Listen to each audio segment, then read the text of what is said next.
Yes. So today we are going to start our this portion of electricity. Okay. So guys, let's start with that. As you know that current electricity. So there are two main branches. Okay. तो मेरे पास basically two branches होती हैं. एक मैंने शायद पहले बता रखा है लोगों को कि एक मेरे पास क्या होता है इलेक्ट्रोस्टैट. तो इलेक्ट्रोस्टैट से हम क्या समझते हैं इलेक्ट्रोस्टैटिक्स. इलेक्ट्रोस्टैट्स बोलते हैं इसे. तो इसका मतलब whenever charges are at the rest right. तो इलेक्ट्रिक चार्जेस जब भी मेरे पास होते हैं उसे हम क्या बोलते हैं. It is a branch of physics in which we study about the electric charges at rest. So that branch is known as electrostat. Okay, but if I talk about when electric charges are in motion, तो वो मेरे पास क्या होता है. This is called electrodynamics right. तो electrodynamics में क्या होते हैं मेरे पास these electric charges are in motion. तो अब हमको पता है ये बात पहले हमने पढ़ रखा है कि जो इलेक्ट्रिसिटी होता है इलेक्ट्रिसिटी का मतलब क्या होता है इलेक्ट्रिक चार्जेस एट रेस्ट या electric charges in motion. So of course we know that motion, right? So when electric charge is in motion, क्योंकि motion में होगा तभी तो time के according मतलब time के according हम motion को देखते हैं तो उतना ही ज़्यादा current आता है, right? So I guess we have already studied and you already know people कि जो मेरे पास electric current होता है तो electric current का मतलब क्या होता है the rate of flow of charge, right? तो जो मेरे पास इलेक्ट्रिक करंट की हम बात कर रहे हैं तो electric current is equal to the rate of flow of charge. तो रेट ऑफ फ्लो रेट का मतलब क्या है विद टाइम राइट. तो इसका मतलब can I say that I is equal to Q by T right. तो कितने टाइम में कितना चार्ज मेरा फ्लो कर रहा है that is called current isn't it. तो क्यू का मतलब क्या है मेरे पास चार्ज और टी का मतलब क्या है टाइम. तो what is the SI unit of the current. Yes you have already studied that. Yes and what is the other unit. जैसे हम कूलम के अकॉर्डिंग देखें तो चार्ज की क्या होती है कूलम और टाइम की होती है सेकंड. तो तो कूलम पर सेकंड राइट. तो कूलम पर सेकंड मेरे पास ये हो जाएगा. ये बहुत सिंपल सी बात है. अब देखो एक्चुअली में हमें पता है कि जब भी जो इलेक्ट्रॉन होते हैं राइट तो इलेक्ट्रॉन से यूजुअली देखा जाए तो अगर मान लो इलेक्ट्रॉन मेरे पास किसी सर्किट के अंदर चल रहे हैं. जैसे मान लो मैं तुमसे बोलता हूँ कि मेरे पास ये एक सर्किट है और इस सर्किट के अंदर से मेरे पास मान लो इलेक्ट्रॉन्स निकल के आ रहे हैं. ठीक है. तो ऑब्वियस सी बात है इलेक्ट्रॉन पॉजिटिव टर्मिनल से निकलेंगे या नेगेटिव टर्मिनल से. Yes, electrons. नहीं, no, guys. Just remember, we always take current as a positive. तो ये जो मेरे पास पॉजिटिव एक नेगेटिव है तो ये नेगेटिव से अगर मान लो मेरे पास कोई भी इलेक्ट्रॉन चलेगा राइट. तो ये जो मेरे पास इलेक्ट्रॉन आ रहे हैं वो हमेशा नेगेटिव टर्मिनल से आते हैं. Why because electrons are the negatively charge. तो अगर तुम करंट को अपना इलेक्ट्रॉन की डायरेक्शन में लोगे अगर इलेक्ट्रॉन की डायरेक्शन है और इसी डायरेक्शन में अगर तुम अपना क्या लोगे करंट भी लोगे तो उसको हम क्या बोलते हैं this is called electronic current. Okay. तो इसका मतलब in the direction of electrons तो वो मेरे पास क्या माना जाता है इलेक्ट्रॉनिक करंट. बट हमें पता है हमें तो करंट को हमेशा क्या मान के चलता है पॉजिटिव से निकलता है राइट. क्यों वो हमारी कन्वेंशन होती है. तो अपनी कन्वेंशन के लिए हम हमेशा डायरेक्शन ऑफ मोशन को पॉजिटिव लेते हैं नेगेटिव लेते हैं. तो हम हमेशा पॉजिटिव चार्ज को लेते हैं जब भी सर्किट के अंदर बनाते हैं. तो इलेक्ट्रॉन तो नेगेटिव चार्ज होता है. तो इसका मतलब जो हम हमेशा लेते हैं इलेक्ट्रिक करंट तो वो तो हमेशा पॉजिटिव चार्ज के लिए लेते हैं. तो this is called conventional current. Okay. तो इसका मतलब अगर मैं अपोजिट ऑफ इलेक्ट्रॉन ले लूं तो अपोजिट ऑफ इलेक्ट्रॉन का मतलब क्या हो गया. अपोजिट ऑफ इलेक्ट्रॉन डायरेक्शन का मतलब हो गया we are considering the positively charge and positive charge is coming from the positive terminal of the battery. Yes or no? तो उस करंट को हम क्या बोलते हैं that is called conventional current जो हम अपनी कन्वेंशन के लिए लेते हैं. Is that clear? तो conventional current. तो conventional अगर यहाँ पे बात की जाए कि कुछ लोग बोलते हैं कि ये एक्चुअली में कैसे हो रहा है तो हमेशा ध्यान रखना नेगेटिव से पॉजिटिव लेते हैं लेकिन हमें हमेशा पता है कि करंट इज ऑलवेज पॉजिटिव. तो इलेक्ट्रॉन की उल्टी डायरेक्शन में हमेशा क्या चलता है करंट चलता है. ओके. तो हम हमेशा कन्वेंशन लेते हैं अपनी सहूलियत के लिए जिससे कैलकुलेशन इजी होती है लेकिन एक्चुअल में देखा जाए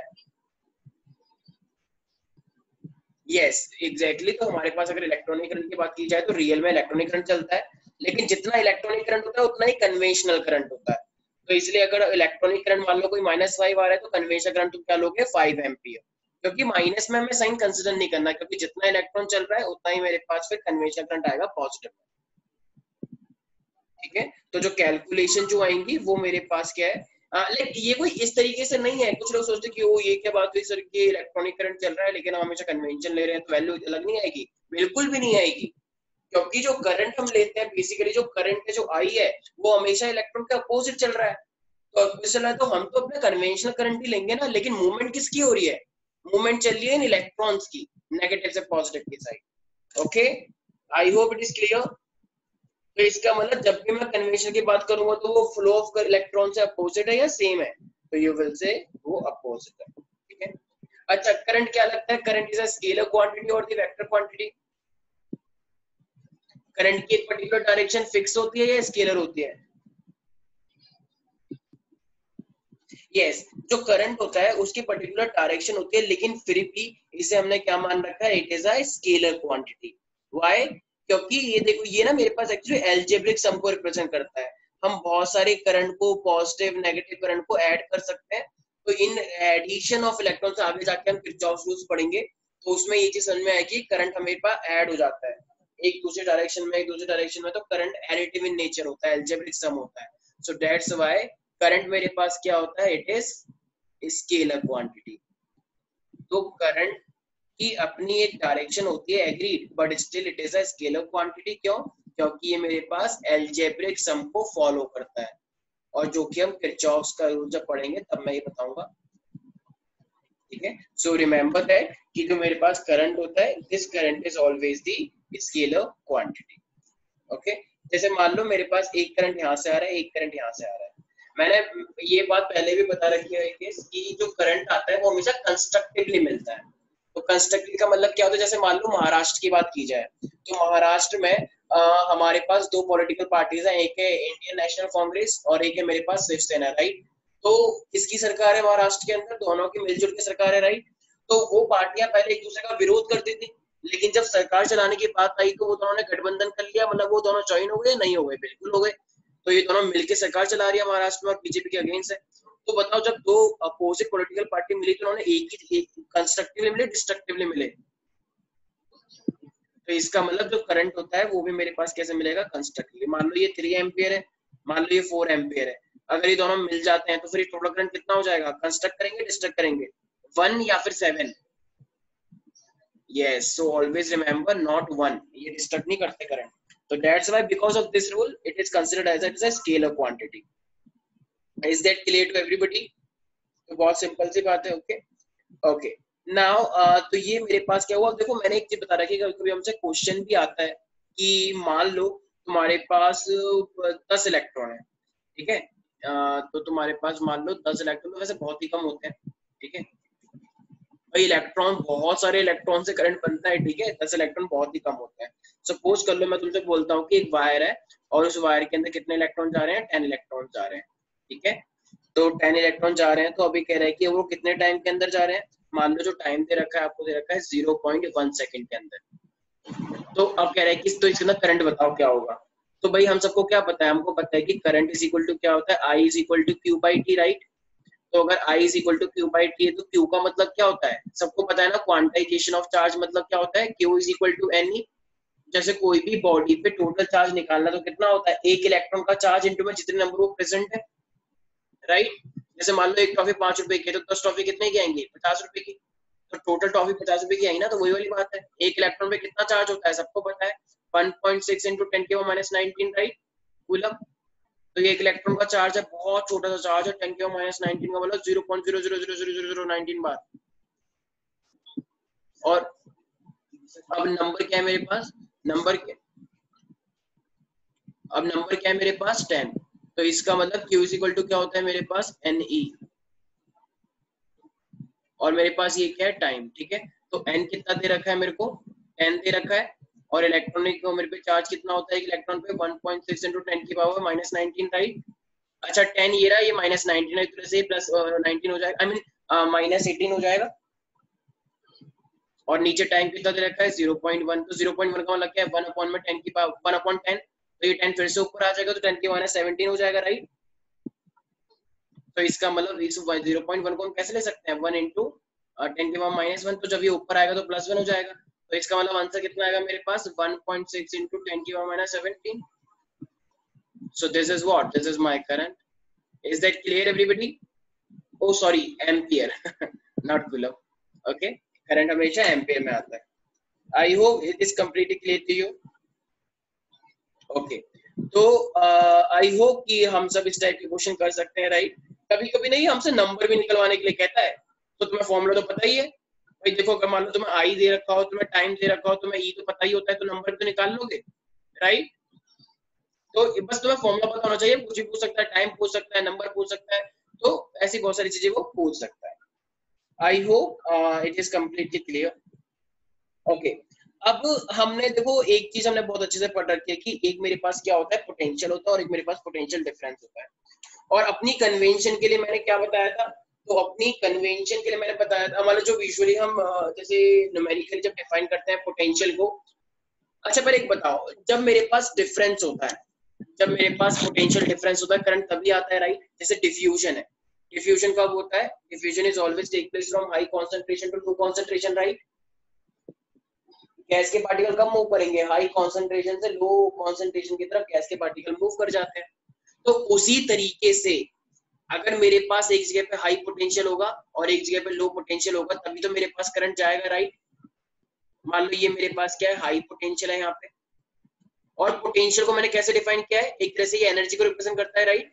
कि amount of work done required from infinity to a particular point where we want to find out the potential. जहां पे मैं पोटेंशियल निकालना होता है, वहां से हम एक चार्ज को लेकर आते हैं इंफिनिटी से, राइट, उस पॉइंट तक. तो जितना वर्क डन होता है उतना ही मेरे पास एनर्जी निकल के आता है. ये स्टैंडर्ड है फिजिक्स के अंदर, राइट? बताया था ना मैंने. और ये मेरे पास क्या होता है, मैंने इसके ऊपर पूरी की पूरी आई मीन बहुत डिटेल में मैंने ये समझाया था, इफ यू रिमेंबर दैट. और इस तरीके से मेरे पास क्या है, यहाँ पे पोटेंशियल क्या आएगा कि मेरे पास ये भी वो लो पोटेंशियल है, लेकिन इसका वक्त कम आया होगा तभी तो ये लो पोटेंशियल है. देखो इसका वक्त ज्यादा आया होगा तभी ये हाई पोटेंशियल, इसका वक्त लो आया होगा तभी तो ये लो पोटेंशियल है. तो बताओ करंट कहां से कहां जाएगा, लेफ्ट टू राइट या right to left? Yes, why? Because current direction always from high potential to low potential, right? High to low जाता है, ठीक है? ओके, तो अब ये मेरे पास इसका मतलब जब मेरे पास करंट कब फ्लो करेगा, जब भी मेरे पास there is a potential difference. Okay, fine that. अब अगर मैं यहाँ पे एक बात करूं कि मेरे पास चलो पोटेंशियल डिफरेंस हो, तो ओम्स लॉ ने हमको क्या बोला हुआ है? तो if you remember that Ohm's law ने हमको बोला है कि जितना ज्यादा पोटेंशियल डिफरेंस होता है, जैसे मान लो एक बैटरी को हमने वायर से कनेक्ट कर दिया, तो एक बैटरी को वायर से कनेक्ट करने से मेरे पास पोटेंशियल डिफरेंस आता है, राइट? इस वाले टर्मिनल पे और इस वाले टर्मिनल पे जो मैंने कनेक्ट कर रखा है. तो इस पोटेंशियल डिफरेंस से तो करंट निकल के आएगा, मतलब इलेक्ट्रॉन निकल के आते हैं तो करंट निकल के आता है, राइट? तो पोटेंशियल डिफरेंस होगा तभी तो सर्किट में करंट चलता है.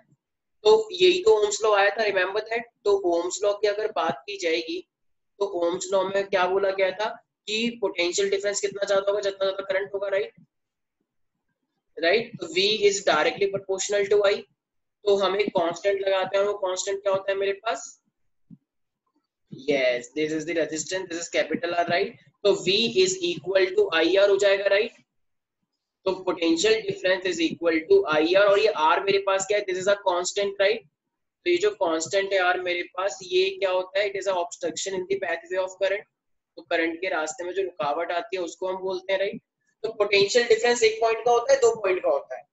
तो ऑब्वियसली जैसे सर्किट है मेरे पास, एक पॉइंट ये A है, एक पॉइंट ये B है, तो इन 2 पॉइंट के बीच में जो पोटेंशियल डिफरेंस बनना है तभी तो ये करंट चल रहा है.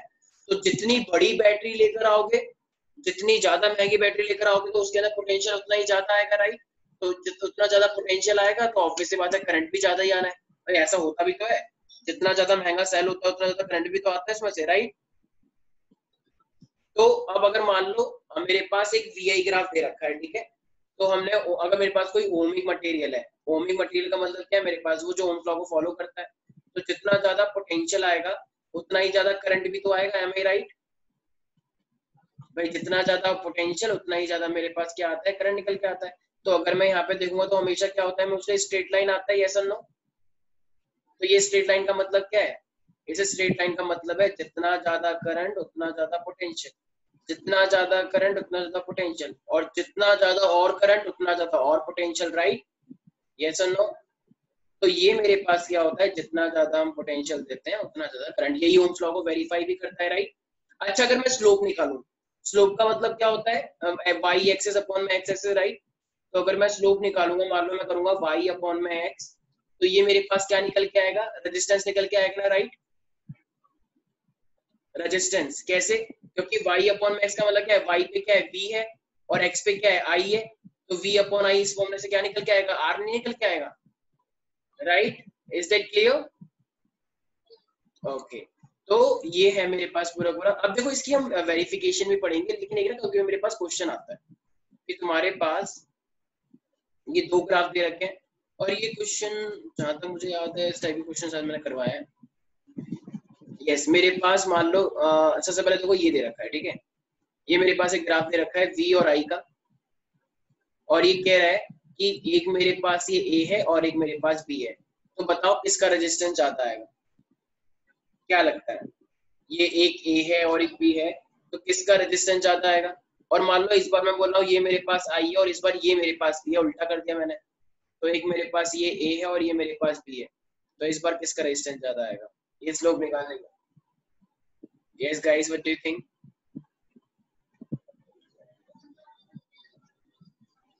देखो एक सेकंड, इस टाइप के जब हम क्वेश्चन करते हैं तो एक सिंपल, बहुत सिंपल सी ट्रिक है। तो मैं क्या बताएं कि v अपॉन में i इज इक्वल टू क्या होता है, r होता है, राइट।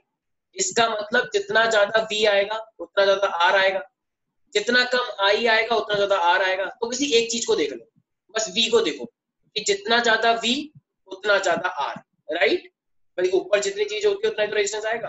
तो देखो v किसका मैक्सिमम वैल्यू, देखो a की मैक्सिमम वैल्यू ये है और b की मैक्सिमम वैल्यू ये है, तो v किसका ज्यादा है, a का या b का? a का ज्यादा है, तो इसका मतलब रेजिस्टेंस भी किसका ज्यादा होगा, तो रेजिस्टेंस भी a का ज्यादा होगा, राइट। क्यों? क्योंकि v ज्यादा है तो रेजिस्टेंस भी तो ज्यादा है इसके अंदर, राइट। ओके, अब इसमें आते हैं। अब इसमें देखो मैंने बोला हमेशा v को देखो, करंट को मत देखो। तो करंट को देने से थोड़ी दिक्कत हो सकती है, बिल्कुल देख सकते हो लेकिन तुम कंफ्यूज हो जाओगे, क्यों? क्योंकि करंट कम देखना होता है ना, इनवर्स रिलेशन। तो v को देखो, तो यहाँ पे देखो v, इसका v कम है और इसका v ज्यादा है, तो किसका v ज्यादा हुआ, a का या b का? v पे इस बार हॉरिजॉन्टल पे है ना, एक्स एक्सिस पे, तो b ज्यादा है इस बार, मैक्सिमम वैल्यू इसकी ये है, तो b ज्यादा हुआ तो इसका मतलब मेरे पास b का रेजिस्टेंस ज्यादा होगा। Is that clear, such type of question? Okay, तो अब हमने एक चीज और बता रखी है कि अभी जो रेजिस्टेंस आया है, ये रेजिस्टेंस क्या होता है, it is like it is basically the obstruction in the pathway of current, right. तो मैंने एक चीज बताई थी, जैसे मान लो रेजिस्टेंस है, मान लो कोई भी एक वायर है, ठीक है। एक वायर कोई बहुत दूर से आ रही है, तो जितना ज्यादा वायर की लेंथ होगी तो उतना ही तो करंट का लॉस होता है, राइट। क्योंकि बहुत दूर से अगर करंट आता है तो लॉस तो ज्यादा हो जाता है ना, तो हमने देख ही रखा है। मान लो पास में से कहीं से करंट आता है तो ज्यादा लॉस नहीं होता, लेकिन बहुत दूर से आता है तो लॉस हो जाता है। इसका मतलब जितनी ज्यादा लेंथ हो रही है वायर की, करंट कम आ रहा है, करंट कम आ रहा है, क्यों? क्योंकि रेजिस्टेंस ज्यादा हो गया होगा, रुकावट ज्यादा हो गई होगी, राइट। बहुत सिंपल है, एनालाइज करो। तो इसका मतलब एक चीज साफ है कि जो रेजिस्टेंस होता है वो मेरे पास डायरेक्टली प्रोपोर्शनल होता है लेंथ के, राइट। ठीक है, जैसे मान लो हम नोएडा में रह रहे हैं, तो नोएडा से मान लो दिल्ली से एक वायर आ रही है, और मान लो नोएडा से एक वैष्णो देवी, यू नो वैष्णो देवी, तो वैष्णो देवी से एक वायर आ रही है नोएडा की तरफ, तो करंट भेजा गया मान लो 100,000 एम्पियर। तो लॉस ज्यादा कहाँ पे होगा, दिल्ली से नोएडा वाली में लॉस ज्यादा होगा या वैष्णो देवी से नोएडा वाली में लॉस ज्यादा होगा? यस ऑफ कोर्स भाई, वैष्णो देवी से ज्यादा लॉस होगा, डिस्टेंस बहुत ज्यादा है। पटना से अगर वायर आ रही है तो लॉस तो बहुत ज्यादा, यहाँ पे कुछ मिलेगा ही नहीं क्योंकि रेजिस्टेंस ज्यादा हो गया। इसका मतलब जितनी ज्यादा लेंथ उतना ज्यादा रेजिस्टेंस, ठीक है। अब एक बात बताओ, पतली वायर में ज्यादा करंट आता है या मोटी वायर में? एक पतली वायर है, एक और एक मोटी वायर है, क्या लगता है? मोटी वायर में ज्यादा करंट आता है, तभी तो। तब यस, तो अगर बात की जाएगी, जैसे खंभों पे देखते हैं हम, इतने बड़े बड़े खंभे लगे होते हैं, उसमें मोटी मोटी वायर है तो उसमें करंट क्या होता है, ज्यादा। इसका मतलब मोटी वायर में अगर करंट ज्यादा है तो रेजिस्टेंस क्या होता होगा, कम। तो रेजिस्टेंस और ये एरिया ऑफ क्रॉस सेक्शन का देखा जाए तो ये डायरेक्ट रिलेशन हुआ या इनवर्स रिलेशन हुआ? ऑब्वियसली बात है, तो ये इनवर्स रिलेशन हुआ, राइट। तो इसका मतलब can I say that the resistance is inversely proportional to the area of cross section. तो जब मैं दोनों को कंबाइन करूंगा तो मेरे पास क्या आएगा, रेजिस्टिविटी एल अपॉन में ए, राइट। तो मेरे अब ये रो क्यों आया, क्योंकि ये मेरे पास एक नया कांस्टेंट है जो कि नेचर के ऊपर डिपेंड करता है, राइट। तो इसको हम क्या बोलते हैं, दिस इज कॉल्ड रेजिस्टिविटी। और ये रेजिस्टिविटी बेसिकली किस पे डिपेंड करती है, मेरे पास नेचर ऑफ द मटेरियल पे। Got it? तो ये मेरे पास नेचर पे डिपेंड करती है। तो R is equal to rho L upon में A, यहाँ तो कोई दिक्कत नहीं है, ठीक है। अब ना देखो, बस एक चीज का याद रखना, मेरे पास ना एक टॉपिक और होता है, जैसे बस दो फिनोमेना है। एक मेरे पास, तो मैं ना ये कभी कभी आ जाता है, what do you mean by, देखो एक मेरे पास होता है कंडक्टेंस और एक होता है मेरे पास रेजिस्टिविटी, ठीक है। तो कंडक्टेंस, टेंस, रेजिस्टेंस, टेंस दिख रहा है लास्ट में, तो रेजिस्टेंस का उल्टा हमेशा क्या होता है, मतलब रुकावट का उल्टा क्या होता है, चलना। तो इसका मतलब कंडक्टेंस देखा जाए तो ये क्या होता है, कंडक्टेंस एक तरह से ये रिप्रेजेंट करता है कि कितनी इजीनेस के साथ इलेक्ट्रिक चार्जेस फ्लो कर सकता है, ठीक है। तो कितना इजी होगा किसी भी कंडक्टर में चार्ज का फ्लो करना। तो कंडक्टेंस न्यूमेरिकली किसके बराबर होता है, it is reciprocal of the resistance, ठीक है। So conductance can be defined as the reciprocal of the resistance. But what it represent actually? So you will say it is representing like it is like how much ease with which electric charges flows through it. ठीक है, कितनी easiness के साथ, कितनी आसानी के साथ कोई भी चार्ज उसके अंदर फ्लो कर सकता है। Is that clear to everybody? Conductance. तो कंडक्टेंस की यूनिट क्या होती होगी, पर ओम, राइट। 1/ओम, और 1/ओम को हम एक तरह से क्या बोलते हैं, साइमेंस। तो जब ओम को मैं ऐसे लिखूंगा -1, राइट, तो इसका मतलब पता है क्या होता है, ओम इनवर्स का, ओम इनवर्स का मतलब हमेशा होता है साइमंस। तो ओम इनवर्स का मतलब क्या लिखते हैं हम, siemens S. Got it? Conductance को हम जी से रिप्रेजेंट करते हैं, ठीक है, जी। अब देखो रजिस्टिविटी आया एक, राइट, रजिस्टिविटी, रजिस्टिविटी, कंडक्टिविटी, ठीक है। तो रजिस्टिविटी और एक मेरे पास होता है कंडक्टिविटी। तो रजिस्टिविटी का ठीक उल्टा क्या होता है मेरे पास, कंडक्टिविटी। तो मेरे पास एक कंडक्टिविटी, तो एक कंडक्टिविटी मेरे पास क्या होता है, it is the reciprocal of the resistivity, right. तो कंडक्टिविटी को हम किससे रिप्रेजेंट करते हैं, सिग्मा से, इस तरीके से बना रहे हैं, ठीक है, ऐसे। तो this sigma is equal to 1/ρ। तो this is my conductivity. Yes, क्या लगता है कि इसकी ऐसा यूनिट क्या होगी, कंडक्टिविटी की ऐसा यूनिट क्या होगी? देखो भाई, जो मेरे पास फॉर्मूला होता है ऊपर देखो, ये R is equal to rho L by है। तो अगर R is equal to rho L by है तो रो क्या हो जाएगा मेरे पास, RA अपॉन में L, राइट। अच्छा, R का क्या होता है, ओम, एरिया का क्या होता है, मीटर स्क्वायर, लेंथ का होता है मीटर। तो मीटर से मीटर कट जाएगा एक, तो क्या बचा, रो ओम मीटर बचा, राइट। भाई रेजिस्टिविटी की ऐसा यूनिट क्या होती है, ओम मीटर। तो अगर ये 1 बाय रेजिस्टिविटी है तो ये क्या हो जाएगा, 1/ओम मीटर, राइट। और 1/ओम मीटर का मतलब क्या हो गया, ओम इनवर्स और मीटर इनवर्स, राइट। तो ये जब ये हो गया तो इसको मैं एक तरह से क्या ले सकता हूँ, साइमन मीटर इनवर्स, राइट। क्यों? क्योंकि 1/ओम को हम क्या ले सकते हैं, साइमन। देखो, तो 1/ओम को हम लिख सकते हैं साइमन, और ये मीटर इनवर्स का मतलब siemens metre inverse. Is that clear?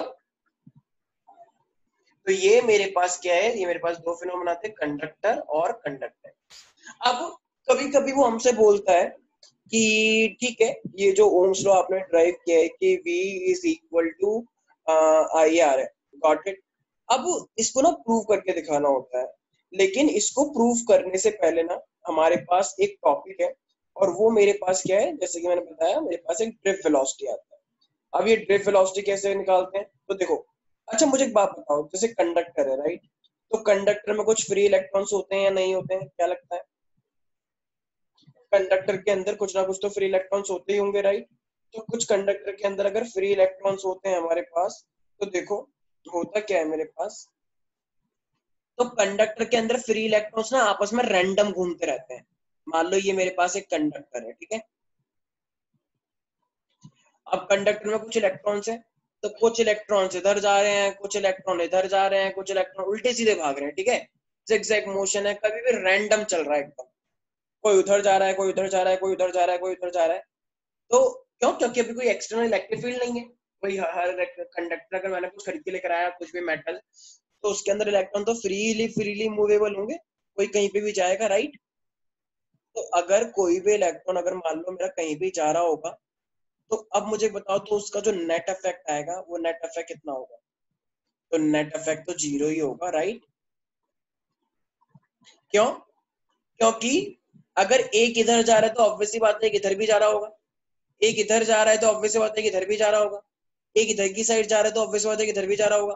तो इस पॉइंट पे ओवरऑल नेट इफेक्ट कितना आएगा? जीरो या फिर कुछ आएगा?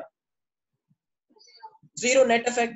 तो एक तरह से देखा जाए इसका मतलब अगर मैं एक तरह से इनका एवरेज ले लूं, जो मेरे पास ये करंट के जो कैरियर पार्टिकल्स हैं, कैरियर पार्टिकल मतलब ये चार्ज पार्टिकल जो है, तो इनका ओवरऑल नेट इफेक्ट कितना आने वाला है? जीरो। तो मान लो अच्छा ये अभी मैंने कहा इनके तो कोई करंट पास किया क्या? मैंने कोई अभी बैटरी लगाई इस पे क्या? मैंने कोई पोटेंशियल डिफरेंस दिया? नहीं। तो नेट इफेक्ट कितना आएगा? जीरो। तो एक तरह से मान लो ये इनिशियल वेलोसिटी है। तो अगर मैं इस इनिशियल वेलोसिटी का अगर मैं एवरेज ले लूं, मान लो एक एक चार्ज पार्टिकल था उसका था u1, दूसरा है मान लो उसकी उसकी वेलोसिटी है u2, तीसरा पार्टिकल है मान लो उसकी वेलोसिटी है u3, इनिशियल वेलोसिटी। तो अगर मैं इन सब का क्या लूंगा? एवरेज लूंगा u1 u2 इस तरीके से un तक, और जितने पार्टिकल है उसको n से डिवाइड कर दो, तो नेट इफेक्ट कितना आएगा मेरे पास? Initial zero, right? क्योंकि मैंने कोई पोटेंशियल कोई बैटरी नहीं लगाई ना अभी तक, ठीक है? अब जैसी मैंने मान लो इसे बैटरी लगाया, मैंने कोई सेल लगाया, तो बताओ अब ये जो कंडक्टर है इसके अंदर इलेक्ट्रिक फील्ड एंटर करेगी। तो जब और इलेक्ट्रिक फील्ड हमेशा कहां से कहां जाती है? Plus two negative, right? तो अब जब इलेक्ट्रिक फील्ड हम पास करेंगे, इलेक्ट्रिक फील्ड हमेशा पॉजिटिव से नेगेटिव की तरफ मूव करती है, तो देखो अब इलेक्ट्रॉन किस साइड जाएंगे? लेफ्ट साइड या राइट साइड? देखो ये पॉजिटिव है, ये नेगेटिव है, और कंडक्टर के अंदर अब जो इलेक्ट्रॉन आएंगे वो किस साइड मूव करेंगे? भाई इलेक्ट्रॉन नेगेटिव है तो ऑब्वियसली बात है ना, पॉजिटिव की तरफ मूव करेंगे, राइट? ये इधर की साइड जाएगा, ये भी इधर की साइड जाएगा, सबके सब जितने भी इलेक्ट्रॉन है वो सबके सब इधर की साइड जाएंगे। तो ये बताओ जब ये अट्रैक्ट हो रहे होंगे तो बताओ ये एक्सेलरेट होंगे या नहीं होंगे? इनकी स्पीड बढ़ेगी या नहीं बढ़ेगी? बढ़ेगी, बिल्कुल बढ़ेगी। इलेक्ट्रॉन्स की बढ़ेगी तो ये एक दूसरे को टक्कर भी तो मार सकते हैं, राइट? जब ये पहले रैंडम चल लेते हैं, अब ये सारे के सारे लाइन से चलेंगे तो इनकी स्पीड बढ़ सकती है, स्पीड बढ़ेगी तो इस एक तरह से ये आपस में एक दूसरे को टक्कर भी मार सकते हैं। तो जब ये आपस में टक्कर मारेंगे तो इसका मतलब इनके अंदर कुछ ना कुछ एक्सेलरेशन होगा, तभी तो टक्कर मार पा रहे हैं। तो एक बार चेक करते हैं कि क्या पता इनके अंदर कुछ एक्सेलरेशन है या नहीं है। अच्छा, एक चीज का ध्यान रखना, मैंने शायद ये बताया हुआ है पहले, देखो फोर्स जब लगता है, इलेक्ट्रिक फील्ड जब बैटरी से इलेक्ट्रिक फील्ड इसके अंदर आई, तो जब इसके अंदर इलेक्ट्रिक फील्ड आई तो इसका मतलब जो फोर्स लगता है एक चार्ज पे, एक इलेक्ट्रॉन भी तो एक चार्ज है, राइट? तो एक जो फोर्स लग रहा होगा एक चार्ज पे वो कितना लगता है? Q E, right? तो एक चार्ज पार्टिकल पे कितना फोर्स लगता है? It is called Q E, right? Q मतलब चार्ज और ई का मतलब electric field. Is that clear? तो ये मैंने बता रखा है, तो क्यू ई लगता है फोर्स। अब ये क्यू का मतलब क्या होता है? इलेक्ट्रिक। ई, ई का मतलब क्या है? भाई चार्ज है ना, क्यू लिखो या फिर ई लिखो, बात तो एक है। क्यू मतलब भी चार्ज होता है, ई का मतलब इलेक्ट्रॉन पे चार्ज होता है, और कैपिटल ई का मतलब इलेक्ट्रिक फील्ड। तो फोर्स मेरे पास ये आ गया। अच्छा, लेकिन मुझे निकालना क्या था? मैं तो एक्सेलरेशन निकालने वाला था, राइट? तो इसका मतलब अब अगर मैं यहाँ पे देखूं, भाई फोर्स का फॉर्मूला क्या होता है? We know that force is equal to M A, हमने पहले पढ़ रखा है ये, राइट? 9th क्लास में भी पढ़ा था। तो force is equal to M A होता है, तो अगर मैं इसकी वैल्यू को पुट करूंगा इसके अंदर, तो मेरे पास क्या आ जाएगा? M A is equal to E into E, right? अच्छा, तो क्या इससे मेरे पास एक्सेलरेशन की वैल्यू निकल के आ जाएगी? तो एक्सेलरेशन कितना निकल गया? इसका मतलब जो चार्ज पार्टिकल का एक्सेलरेशन होता है वो कितना होता है? ई ई बाय एम। ये जो स्मॉल ई है ये मेरे पास क्या है? इलेक्ट्रिक चार्ज, जो चार्ज लग रहा है पार्टिकल पे, कैरियर्स पे। और ई का मतलब क्या है? इलेक्ट्रिक फील्ड जितनी दी है बैटरी से, और एक अपॉन में जितना उसका मास है, राइट? ऑब्वियसली बात है, मास पे तो डिपेंड करेगा ही ना। जितना ज्यादा मास उतना कम एक्सेलरेशन, वो भाग नहीं पाता, और जितना कम मास उतना ज्यादा वो एक्सेलरेट करता है, राइट? ये तो सबको पता है, ठीक है? तो इसका मतलब इलेक्ट्रिक फील्ड देने से ये सबके सब चार्ज पार्टिकल कैसे चल रहे होंगे? यूनिफॉर्मली या एकदम रैंडम? यस, इलेक्ट्रिक फील्ड के देने से ये सबके सब ऐसे चल रहे होंगे, एकदम सीधे सीधे, सबके सब पॉजिटिव इस तरीके से सब जा रहे होंगे, राइट? ओके। तो अब यहाँ तो कोई दिक्कत नहीं है, मैंने एक्सेलरेशन निकाल लिया, ठीक है? तो अब अगर मैंने एक्सेलरेशन निकाल लिया है और मैंने ये निकाल लिया है, अच्छा मुझे एक बात बताओ, जब ये पार्टिकल चल रहे होते हैं ना तो ये आपस में एक दूसरे को टक्कर मारते हैं। तो ये टक्कर मारते हैं तो एक मेरे पास होता है जिसे हम बोलते हैं रिलैक्सेशन टाइम। ठीक है। तो रिलैक्सेशन टाइम क्या होता है, दो टकराने से, मान लो एक पार्टिकल ए है, ए किसी से टकराया फिर दूसरे से टकराया, तो जब ये पहले से टकराया दूसरे से टकराया, तो इसका जो टाइम है, इसके बीच का जो टाइम होता है, इसे हम क्या बोलते हैं, रिलैक्सेशन टाइम। तो it is a time between the two successive collision, it is called relaxation time. ठीक है। तो दो कोलिशन, दो बार टकराने के बीच का जो टाइम है, उसे हम क्या बोलते हैं, रिलैक्सेशन टाइम। ठीक है। तो अगर मैं यहाँ पे वेलोसिटी निकालू, तो वो मैं एक इक्वेशन पता है ना, v is equal to U plus AT होता है। तो v, ये v क्या है, ये मेरे पास है फाइनल वेलोसिटी। अच्छा, इनिशियल वेलोसिटी कितनी आई थी, आई told you what is the initial velocity.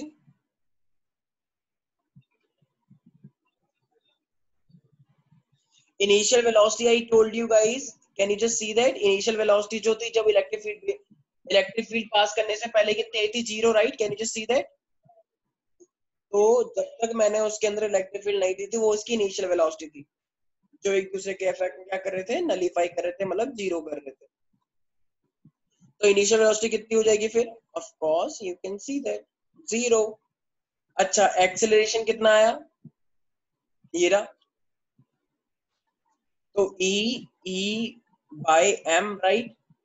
और ये टी क्या होता है, टाइम, दो कोलिजन के टकराने से पहले का टाइम। तो इसका मैं इसको लिख सकता हूँ टाउ, टी का मतलब टाउ। तो इसका मतलब जो फाइनल वेलोसिटी होती है, फाइनल वेलोसिटी का क्या फॉर्मूला आता है, ई बाय एम टाउ। तो ये जो ई बाय एम टाउ निकल के आया है, ये मेरे पास क्या होती है, this is the final velocity. और ये फाइनल वेलोसिटी क्या होती है, इसी फाइनल वेलोसिटी को हम बोलते हैं ड्रिफ्ट वेलोसिटी। ठीक है। तो ये ड्रिफ्ट वेलोसिटी को क्या बोला जाता है, तो it is a kind of average velocity. जब भी कोई पार्टिकल एवरेज, देखो इतने सारे पार्टिकल है, तो इतने सारे पार्टिकल की हम क्या लेते हैं, एवरेज वेलोसिटी लेते हैं, राइट। तो जो फ्री इलेक्ट्रॉन वेलोसिटी गेन कर रहे हैं, जितनी एवरेज वेलोसिटी उनके अंदर गेन हो रही है, और वो किस डायरेक्शन में गेन होगी, अप्लाइड इलेक्ट्रिक फील्ड के अपोजिट डायरेक्शन में, राइट। भाई इलेक्ट्रिक फील्ड जा रहा है लेफ्ट से राइट, तो इलेक्ट्रॉन कहाँ जा रहे हैं, राइट से लेफ्ट। तो कितनी कितनी एवरेज वेलोसिटी उन्होंने गेन करी है, तो इसी को हम क्या बोलते हैं, ड्रिफ्ट वेलोसिटी। ओके। तो ड्रिफ्ट वेलोसिटी को मैं क्या लिख सकता हूँ फिर, ये जो तो ये एक तरह से क्या है, वीडी फाइनल वेलोसिटी। तो ये जो मेरे पास ड्रिफ्ट वेलोसिटी है, तो ड्रिफ्ट वेलोसिटी को मैं कैसे लिख सकता हूँ, so you can say that the average velocity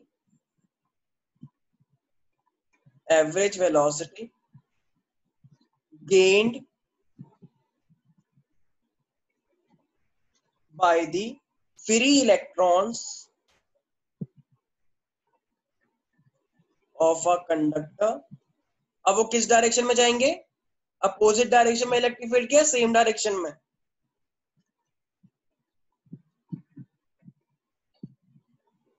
So in the opposite direction of external electric field, or we can say that external applied electric field।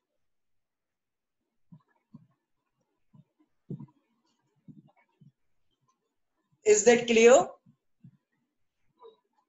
So this is what, this is my drift velocity। और ये tau, tau जो मैं बोल रहा हूँ इसको tau नहीं बोलते हैं, ठीक है, कुछ लोग टाउ ताई की तरह, नहीं नहीं नहीं, this is tau, not tau ताई।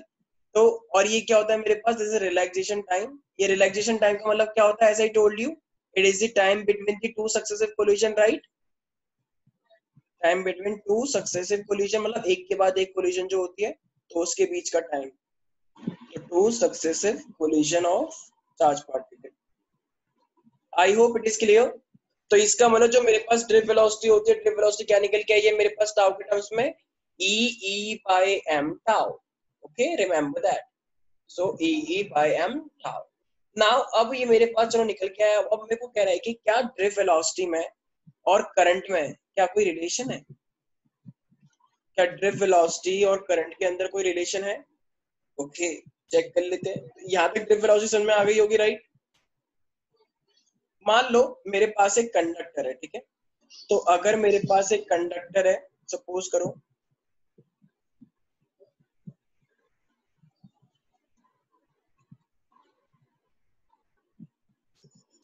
So I have a conductor.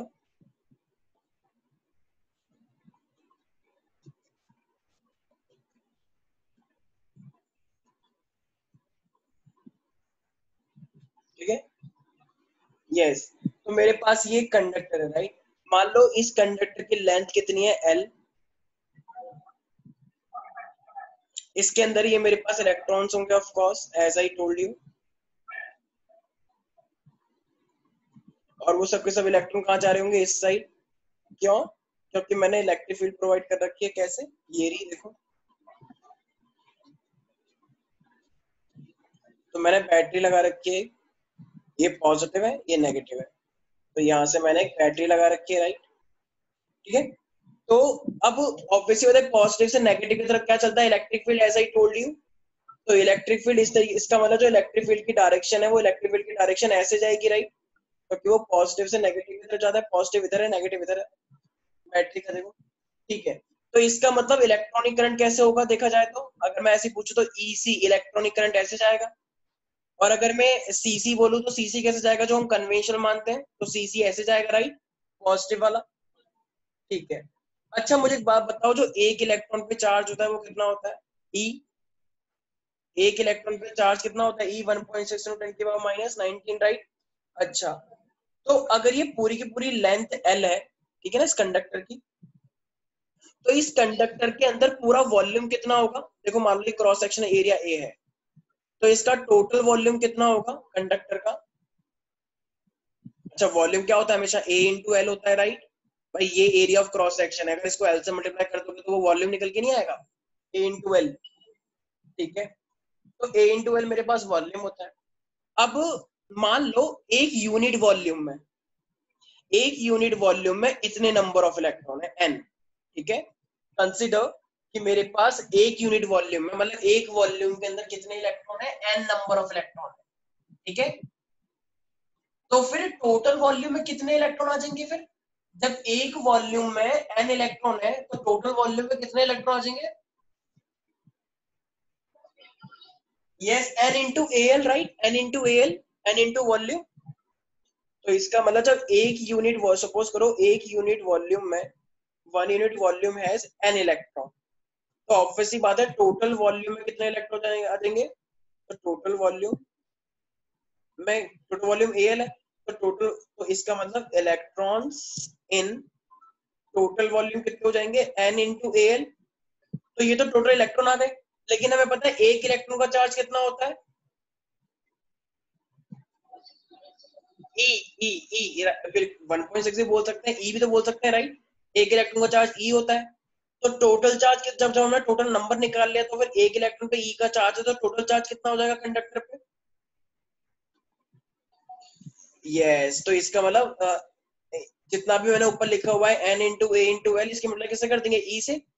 भाई जब एक इलेक्ट्रॉन पे ई चार्ज है तो टोटल नंबर ऑफ इलेक्ट्रॉन्स पे कितना चार्ज हो जाएगा, इतना, राइट। इसको ई से मल्टीप्लाई कर दो इस वाले को। तो इसका मतलब क्या, मेरे पास टोटल चार्ज निकल के आ गया कंडक्टर का। तो जो कंडक्टर है वो मेरे पास टोटल चार्ज कितना निकल के आया, एक तरह से को रीअरेंज करें तो N E A into L, right. Okay. अब हमें पता है कि जो करंट होता है वो करंट क्या होता है, current is always equal to Q by T होता है, यस और no. Current is always equal to Q by T. तो क्यू, क्या हमने क्यू निकाल लिया है, बिल्कुल निकाल लिया है, N E A into L divided by time. अच्छा, लेंथ का मतलब एक तरह से क्या है, डिस्टेंस ही तो होता है। लेंथ मतलब क्या होता है, डिस्टेंस। और ये नीचे क्या है, टाइम। तो अगर तुम इसको नोटिस करो, ये लेंथ है मेरे पास ऊपर और नीचे मेरे पास क्या है, टाइम है। तो डिस्टेंस अपॉन में टाइम क्या होता है, स्पीड नहीं होता, एक तरह से वेलोसिटी नहीं हो जाएगा। भाई लेंथ ऊपर है और टाइम नीचे है, तो कितना लेंथ कवर हो रहा है कितने टाइम में, उसे ही तो वेलोसिटी बोलते हैं। तो इसका मतलब ये वाला इतना हिस्सा क्या बन जाएगा, एक तरह से वेलोसिटी बन जाएगा। तो इसका मतलब करंट मेरे पास क्या आ जाएगा, एन ई ए वी। ये वी क्या, एक तरह से यही तो वी ड्रिफ्ट वेलोसिटी है, राइट। तो इसका मतलब करंट के टर्म्स में मेरे पास क्या आ जाएगा, तो करंट के टर्म्स में आ जाएगा मेरे पास I is equal to N E A V V. Is that clear. तो जो करंट और ड्रिफ्ट वेलोसिटी में जो मेरे पास रिलेशन होता है उसको हम क्या बोलते हैं, It is called NEAVD. Any single doubt here? तो ये मेरे पास क्या है, सिंपल मेरे पास ये। तो बेसिकली अब मैंने अभी यहाँ तक दो फॉर्मूले बहुत इंपॉर्टेंट डिस्कस किए हैं, ठीक है। तो वो क्या है मेरे पास, जो कि फाउंडेशन के लिए बहुत इंपॉर्टेंट माने जाते हैं। तो I इज इक्वल टू क्या होता है, NEAVD, VD का मतलब ट्रिप वेलोसिटी, और VD अगर निकालना हो किसके रिस्पेक्ट में, रिलैक्सेशन टाइम के रिस्पेक्ट में, तो EE/m tau. Okay okay. Now अब यहाँ पे कुछ लोग क्वेश्चन बोलते हैं कि आता है कि बताओ जो ओम्स लॉ है क्या ये वेरीफाइड है? वेरीफाइड का मतलब क्या, जैसे कि हम कहते हैं कि V अपॉन में I is equal to R आया था, राइट? अभी थोड़ी देर पहले भाई ओम्स लॉ ने यही तो बोला था V is equal to IR होता है। तो हमने क्या करा था, तो स्लोप निकाला था V अपॉन I का, तो R निकल के आया था ये। तो कह रहा है अच्छा तो इसको प्रूव करके दिखाओ, तो ये सच में है भी या नहीं। तो अच्छा चलो अगर हम इसको प्रूव करके दिखाएं, तो मुझे एक बात बताओ, हमने क्या पढ़ा है, हमने ये चीज पढ़ रखी है कि जो मेरे पास ड्रिप वेलोसिटी होता है पीछे, तो ड्रिप वेलोसिटी कितना निकल के आया था, E tau by m। Remember that, ये निकल के आया लास्ट वाले स्लाइड में, राइट? ठीक है। लेकिन तुमको एक बात पता है कि जो इलेक्ट्रिक फील्ड होता है वो हमेशा क्या होता है, पोटेंशियल अपॉन में डिस्टेंस, राइट? V अपॉन में L। जिसको नहीं पता है वो याद कर ले, राइट? तो E क्या होता है मेरे पास, ऐसे बता रखा है मैंने। तो E इज इक्वल टू क्या होता है, V बाय L होता है, राइट? तो पोटेंशियल अपॉन में लेंथ क्या होता है मेरे पास, E। तो क्या मैं E की वैल्यू को इसके अंदर पुट कर सकता हूँ? तो फिर E मेरे पास क्या हो जाएगा, V अपॉन में L हो जाएगा, राइट? और ये मेरे पास क्या हो जाएगा, टाउ। यस और नो? मैंने क्या करा, बस मैंने E की वैल्यू पुट करी है, nothing else. I have just put the value of electric field which is V by L, right? Okay. तो मेरे पास ड्रिप वेलोसिटी निकल के आ गई है एक नए फॉर्मूले में, मतलब पोटेंशियल के टर्म्स में, ठीक है। लेकिन एक फॉर्मूला तुमने और पढ़ा है पीछे, क्या I हमेशा क्या होता है, NEAVD। रिमेम्बर, I जो होता है वो I क्या होता है, I is equal to NEAVD होता है। तो अगर I is equal to NEAVD है तो इसका मतलब N ये है, E ये है, A ये है। क्या मैं VD की वैल्यू को पुट कर सकता हूँ इसके अंदर? बिल्कुल कर सकता हूँ। तो ये मेरे पास क्या आ जाएगा, E V अपॉन में ML, और ये टाउ। यस और नो? तो I मेरे पास क्या हो जाएगा फिर, तो मेरे पास जो I निकल के आएगा वो हो जाएगा मेरे पास NE² A V tau upon में M और L is equal to current. Yes और नो? तो यस इज इक्वल टू, मैं यहाँ पे लिख देता हूँ ताकि कंफ्यूजन ना हो। तो I इज इक्वल टू क्या हो गया मेरे पास, NE² A V tau by ML। Okay. अब हमें क्या पता है, हमें तो एक बात बहुत अच्छे से पता है कि I इज इक्वल टू क्या होता है, I इज इक्वल टू होता है I अपॉन में V क्या होता है मेरे पास, R। यस और नो? तो I अपॉन में V अगर मेरे पास होता है तो क्या इस वाले V को मैं इधर लेकर आ सकता हूँ? बिल्कुल। तो ये हो जाएगा मेरे पास I upon V is equal to NE², एक सेकंड टाउ को इधर लिख लो, और ये हो जाएगा मेरे पास ML, और ये है मेरे पास इधर A, राइट? यहाँ तो कोई दिक्कत नहीं है। अब देखो ये I अपॉन में V मेरे पास क्या बन जाएगा, I अपॉन V किसके बराबर होता है, ओ सॉरी सॉरी, एक गलती हो गई, एक गलती हो गई। क्या I अपॉन में V R नहीं होता है, I अपॉन में V 1/R होता है, राइट? क्योंकि V is equal to IR होता है ना। तो I अपॉन V क्या होता है, 1/R। तो अगर मुझे इसे R बनाना होगा तो R को मैं क्या लिखूंगा, V अपॉन I, राइट? तो V अपॉन I क्या होता है मेरे पास, R होता है। Is that clear? तो इसको एक उल्टा कर दो, एक काम करो, पूरे को अगर मैं पूरे को उल्टा कर दूंगा तो ये मेरे पास हो जाएगा V अपॉन I, और ये मेरे पास हो जाएगा ML अपॉन में NE² टाउ A, राइट? अच्छा ये V अपॉन I क्या होता है, तो ये V अपॉन I मैंने बोला ना R के बराबर होता है, राइट? तो ये जो V अपॉन I है मैं इसके R के बराबर लिखूंगा तो V अपॉन I R हो जाएगा। अच्छा तो ये मेरे पास हो जाएगा M/NE² tau L upon A। Yes और नो? अच्छा लेकिन देखो अब आ रहा है मेन ओम्स लॉ। कैसे? कि हमें क्या पता है, हमें ये बात पता ही नहीं पता कि R इज इक्वल टू क्या होता है, रो L बाय A होता है, राइट? पढ़ा ये फॉर्मूला, और ये तूने पढ़ा है, ये अभी पढ़ लिया। तो जब हम कंपेयर करेंगे तो यहाँ से हमें रो की वैल्यू मिल जाएगी क्या?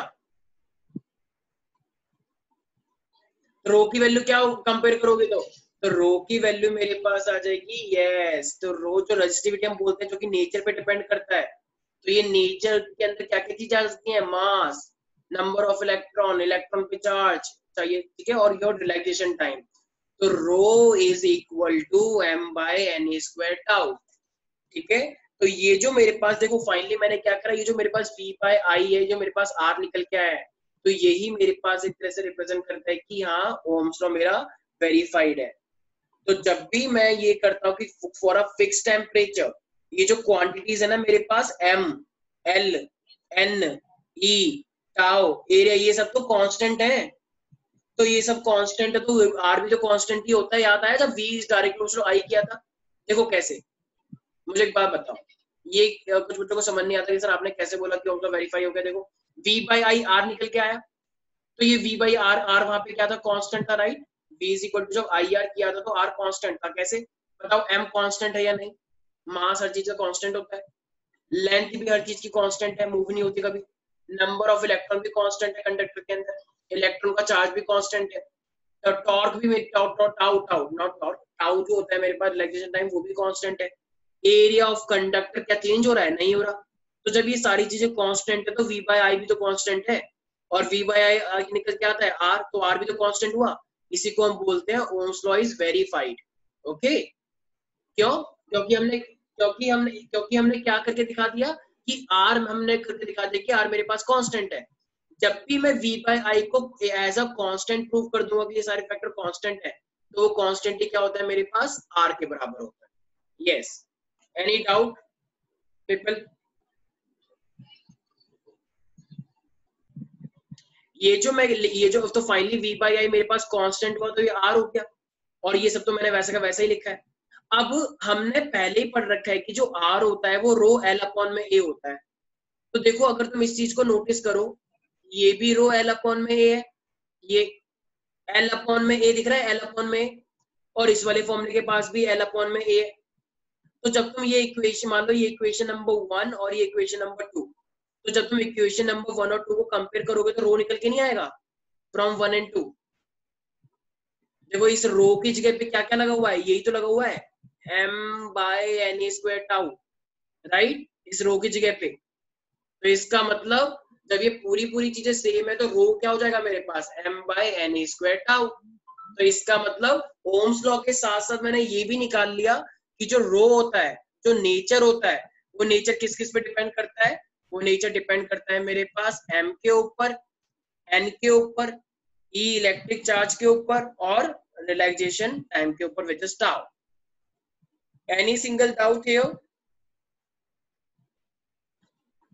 तो इट मींस मैं ये कह सकता हूं,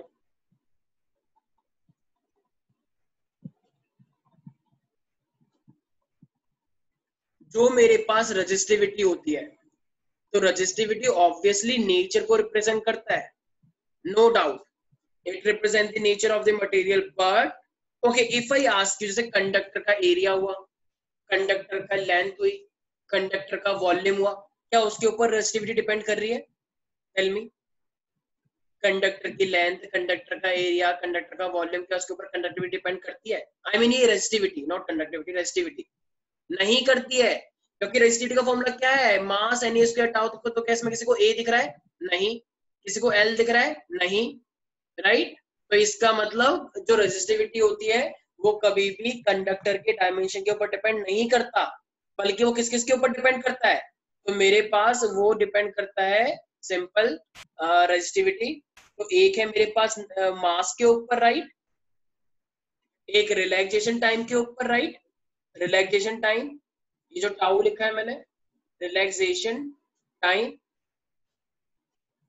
ये रिलैक्सेशन टाइम, ठीक है। चार्ज ऑन, चार्ज के ऊपर कितना इलेक्ट्रॉन पे चार्ज है, यस और नो। ये जो फ्री इलेक्ट्रॉन है मेरे पास, कितना चार्ज, और of course number of electron. Is that clear? तो ये मेरे पास क्या निकल के आया, rho is equal to M by N square tau. Any single doubt if you have please ask guys. तो इसी के साथ हमने ये पढ़ लिया ओम्स लॉ कैसे वेरीफाई होता है, ड्रिफ्ट वेलोसिटी क्या होता है, ठीक है, और रिलैक्सेशन टाइम क्या होता है। So guys,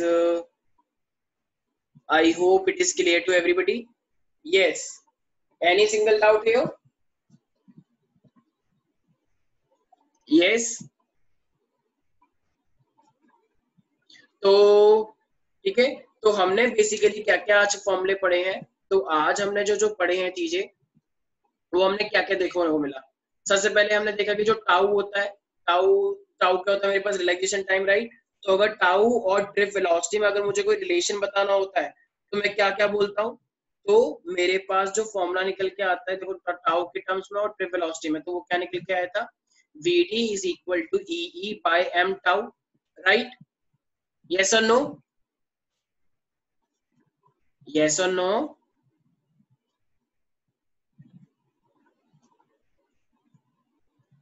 yes, Stuti, everybody, any yes guys, can you hear?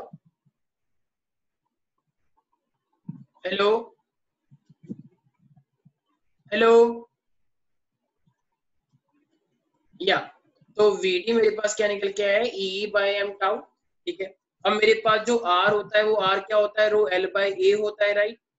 और मेरे पास जो कंडक्टिविटी होता है, हमने ये भी पढ़ा कि कंडक्टिविटी क्या होता है, 1 बाय रेजिस्टिविटी के होता है। कंडक्टेंस की बात करी तो वो मेरे पास होता है 1/r, राइट। और हमने एक और फॉर्मूला पढ़ा, I is equal to NeA/Vd, ठीक है, और बाकी सामने फॉर्म में लिखे हुए हैं। तो ये मेरे पास कुछ कुछ फाउंडेशन का मेन मेन पोर्शन कहलाता है, राइट, जो तुम लोगों को पता होना चाहिए। सो आज के लिए इतना ही करते हैं, राइट। बाकी मिलते हैं नेक्स्ट क्लास के अंदर।